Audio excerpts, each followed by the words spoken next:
Today's video is going to be a fun one where we create a Rubik's Cube animation, but along with that, we also reveal some sort of logo. There's a lot of things that you need to note to get this to work properly. But with that out of the way, let's figure out how we can create this animation. In our default scene, the first thing that we'll do is just press S 0.5 to scale our default cube down by a little bit. You don't have to do that, but I think it's just a more preferable size. Then I'll go to the modifiers and just add in a bevel modifier to round out these edges, and I'll increase the number of segments to something like 4 or 5 to make it nice and smooth. Apart from that, I'll click Object, Shade Smooth, so that we get a really nice smooth edge, and this is going to be one single cubie. Then we'll go ahead and add in a few more modifiers, which are going to be the array modifiers. So this array modifier, we're going to keep the count at 3, and then we'll have to create one more array modifier for the y-axis and one more for the z-axis. So let's add in a new array modifier, and this time down here, change the count to 3 again, but change the x offset to 0 and make the y offset 1. Similarly, we can repeat that process by adding in another array, changing the count to 3,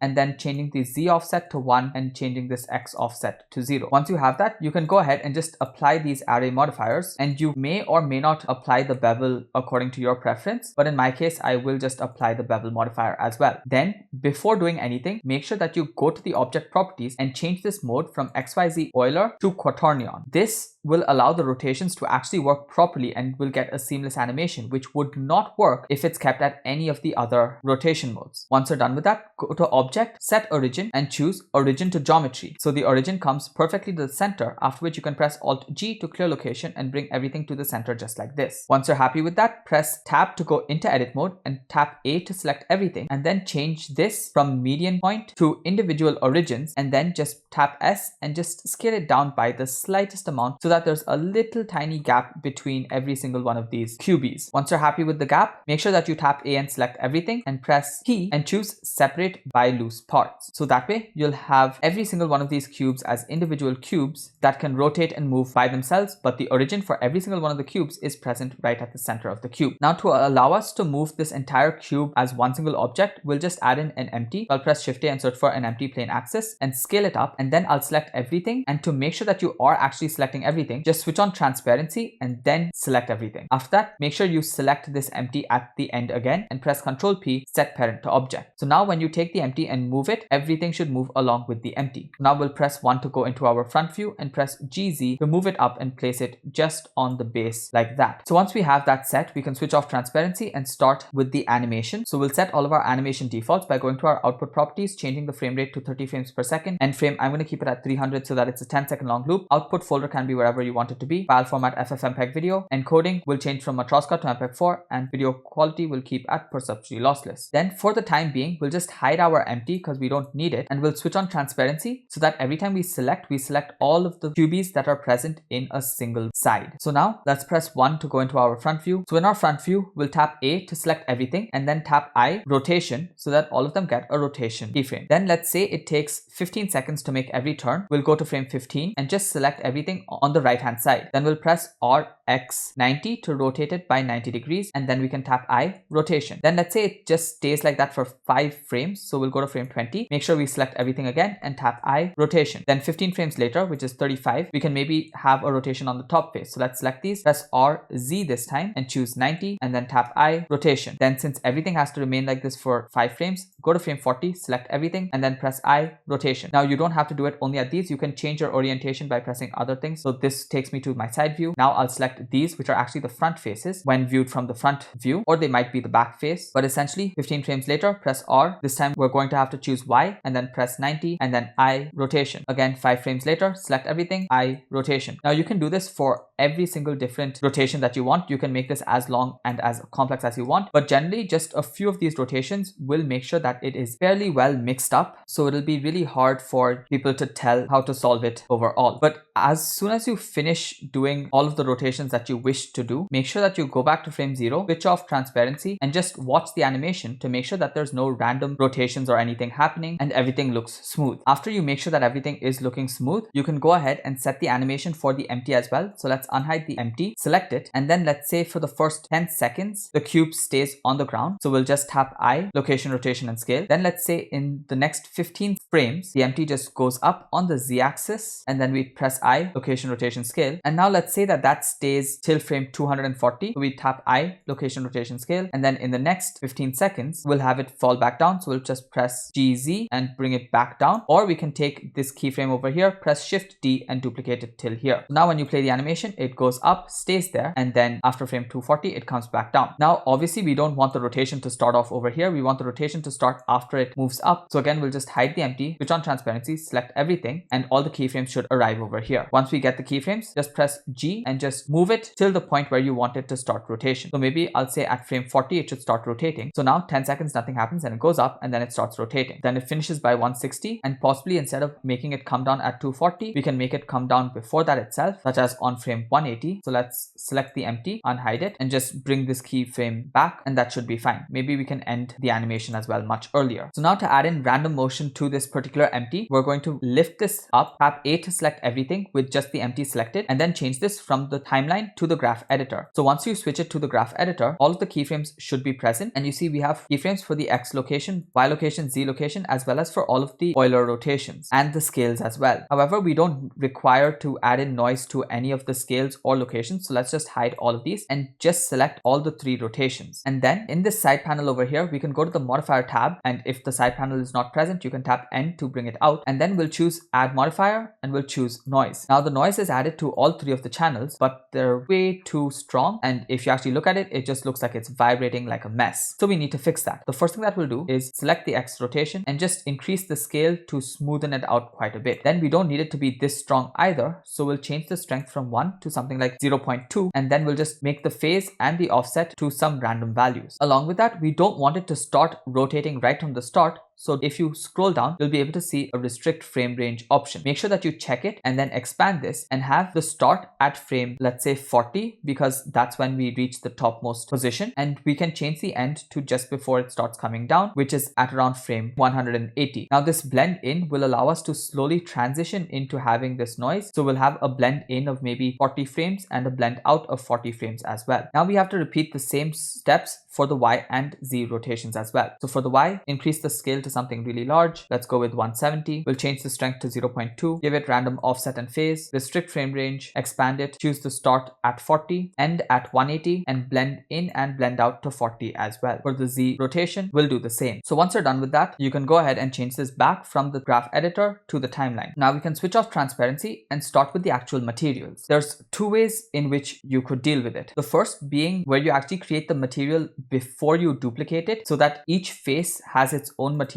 So we could select this face and give it one material, this face and give it another material, and then so on and so forth, so that all 6 sides have their own materials. And then when you duplicate it, all of these faces will appear to have the same colors, and when you rotate it, it works just as well. However, the thing that I don't like about that is during rotations like this, you would be able to see the color over here as well, and I personally do not prefer that. So the next thing that you could do is what I'm going to do right now, which is wait till the entire animation is over so that we have the salt cube present with us, and then just create 6 different material slots. Let's press this plus button to add in 6 different materials. The first one we'll call red, and then we'll just change the base color to the red, and we'll make it completely metallic and reduce the roughness to 0.2. Then for the second slot, we'll choose the same red, but we'll press this duplicate button to make it its own material, and this time we'll call it blue, and we'll just change the color to blue. And we'll do the same for all the other 6 colors of your Rubik's Cube. So choose one of them, duplicate it, rename it, and then change the color. Once you're done creating all the materials, go ahead and switch on transparency, select everything, and then select the QB that has all of the materials at the end, and press Ctrl L, link materials. So that way, every single one of the cubes will have all 6 of the materials. But if you actually go into your rendered view, you'll realize that all of them have just the first material. To fix that, we'll just press 1 to go into our front view, and then select all of them and press tab to go into edit mode for all of them together, and just select all of the faces that need to get the white material or whichever color you want. So let's say these have to be green. Let's just select green and hit assign. So then when you tab back out, you see these faces get the green material. I also want the body of the cube to be white, so I'm actually going to press tab to go into edit mode for everything, A to select everything, choose white, and click assign. So that way everything gets the white material, and now we can select just the necessary faces and give them the materials that we want. So just like that, by selecting these faces and assigning them, you can give each of them their own color, and that might be really cool. And essentially that is one method of creating these faces. However, I personally don't like this method either because it creates sharp edges, but I think it does a really good job, although it's not the method that I'm going to be using. The method that I'm going to use is actually a bit more tedious than this, but I think it yields the best results. And for that, what you can do is just go to the frame where your cube is completed and press Shift A and add in a new plane. Then you can rotate the plane on the x-axis by 90 degrees, followed by GZ to bring it up and bring it to the perfect center. To make sure it snaps, you can press Ctrl so that you know that it's in the actual center. Then you can scale it up as well till it fits the size of the cube, and then you can bring it to the front of the cube by going to the top view by pressing 7 and then press GY and just bring it to the front. Then you can press Tab to go into edit mode. You can switch on transparency so that you can see everything, and just press Ctrl R to add in a loop cut and bring your cursor to one of the edges and just increase the cuts to 2. Then do the same thing for the other axis. So Ctrl R, increase the cuts to 2 and then enter twice. Then press A to select everything and press Alt M and choose split faces by edges. Then you can switch this pivot point to individual origins and just press S to scale them in. Once you're done with that, you can add in a bevel modifier by going to the modifier properties and choosing bevel, and then make sure that you change this from edges to vertices, and then you can just increase the number of segments to make it really nice and smooth. I'll make a segment of 7, and then I'll press Tab to go into object mode and just apply this modifier as well. Of course, you don't need to apply the modifier, but I'm going to apply it anyway. Now once you have this, you can switch off transparency. So once you have this done, you can go and switch the pivot point to the 3 cursor and then press Shift D R Z 90 to just create another duplicate on the right hand side. And if you did all of that in one single shot, you can press Shift R to repeat the action twice so that you get one for each of the sides. Then you can select 2 diametrically opposite sides, but before you actually duplicate them, change the pivot point to the median point and then press Shift D R Y 90, and there you should have objects present on all of the different sides. Now each of these objects, you can go ahead and give them the corresponding colors. So we can say this one is going to be green, this one can get the blue material, and so on and so forth for all of the different colors. Now this white, I actually don't want it to be this metallic white, so I'm going to press this duplicate button and I'm going to reduce the metallic down so that we get a nice bright white. And in fact, I could do that for all of them as well. I'm not sure yet. I'll change that during the final render. Now the reason why this method is more tedious is because now you have to go ahead and parent every single one of these to each QB individually, which means I'll have to press Tab to go into edit mode, press 8 to select every single one of these, and then press P, separate by loose parts, and then press Tab to go into object mode again. Select this one, shift select this and press Ctrl P, set parent to object. But to make the process a bit faster, I'll just go ahead and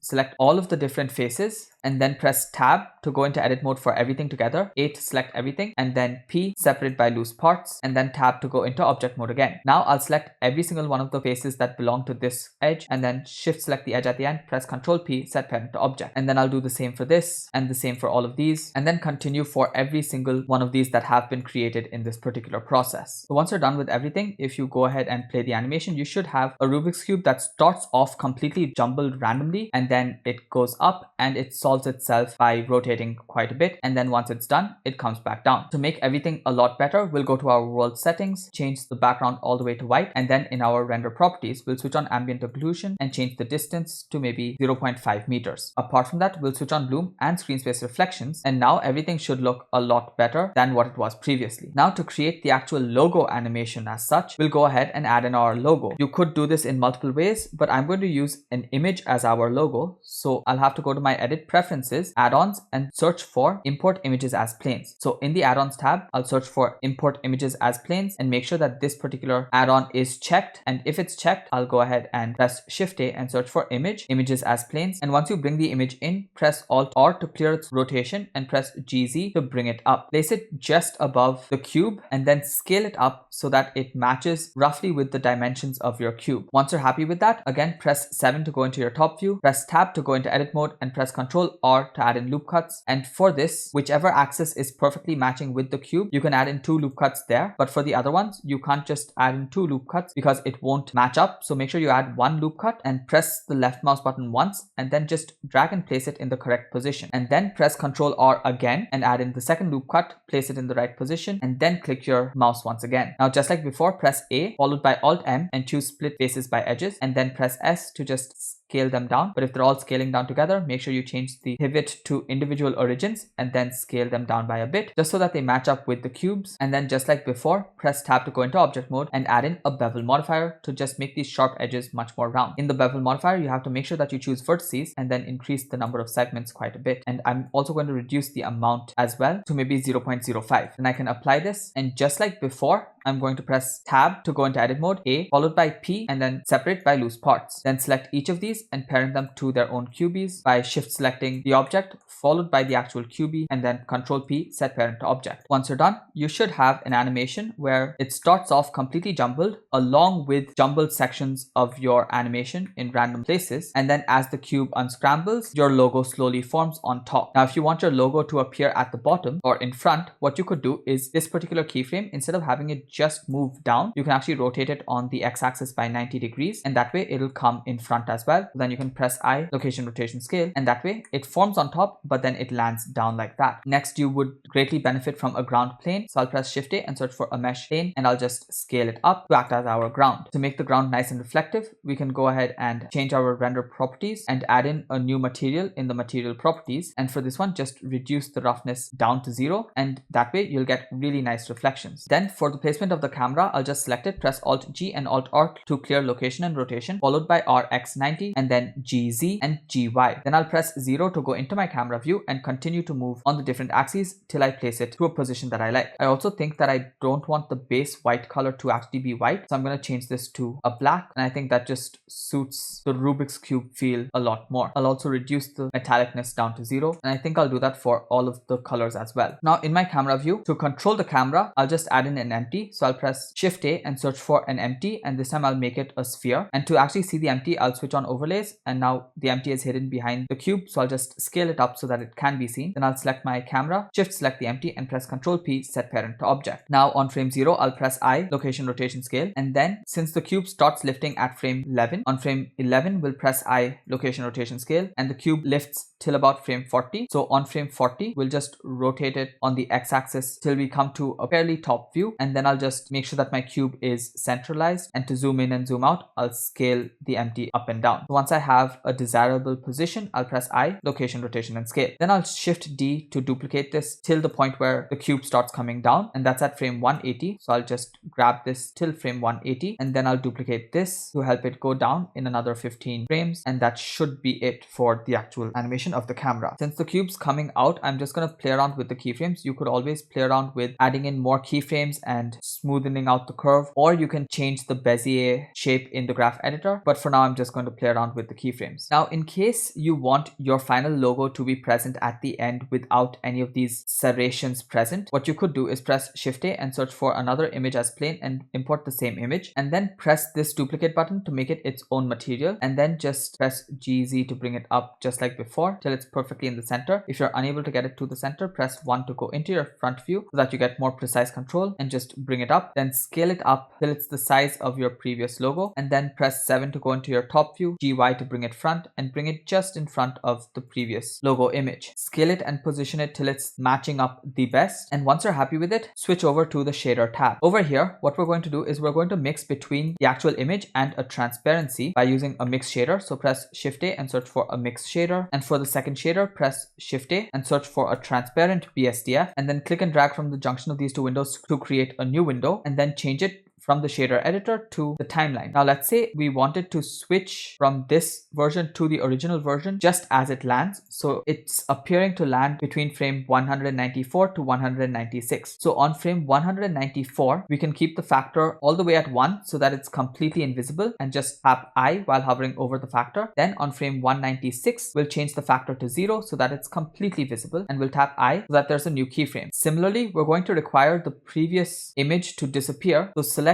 any one of those image tiles and just do the exact same thing but reverse the keyframes. So press Shift A, search for a mix shader, add that in, search for a transparent BSDF and plug that into the second slot of the mix shader, and on frame 136 make the value completely 1 so that it's completely gone, and then hover over it and tap I, and then 2 frames before at frame 194 change the factor down to 0 and then tap I. So that way you have a transition between this version to the version that has just your logo without any of the interruptions. So of course you could play around with many more things while creating this animation, and you can make this completely your own. Definitely play around with the color management in the render properties to give it the look that you want. I think a very high contrast actually looks a lot better. You can always add in more lights to create nicer reflections, as you can see in this particular video over here. And also make sure you check motion blur to just add in a little bit of motion blur while the different objects are moving and things like that. Once you're happy with the way everything looks, you can go ahead and press render animation. I hope this was a fun one and you learned something from it. There are many applications of this particular technique because you don't have to just introduce logos, but it could be just a Rubik's Cube animation as well. Similarly, if you aren't able to get certain rotations and things like that, using quaternions actually helps prevent those issues. So it's up to you to play around with this and to remember that this is an option in case you face issues in the future. If you like this one, definitely check out other videos on my channel because I post videos every single day and I'm sure there's content that's just waiting to be discovered by you. Until the next video comes out tomorrow, thank you so much for watching, keep creating, and don't forget to stay creative.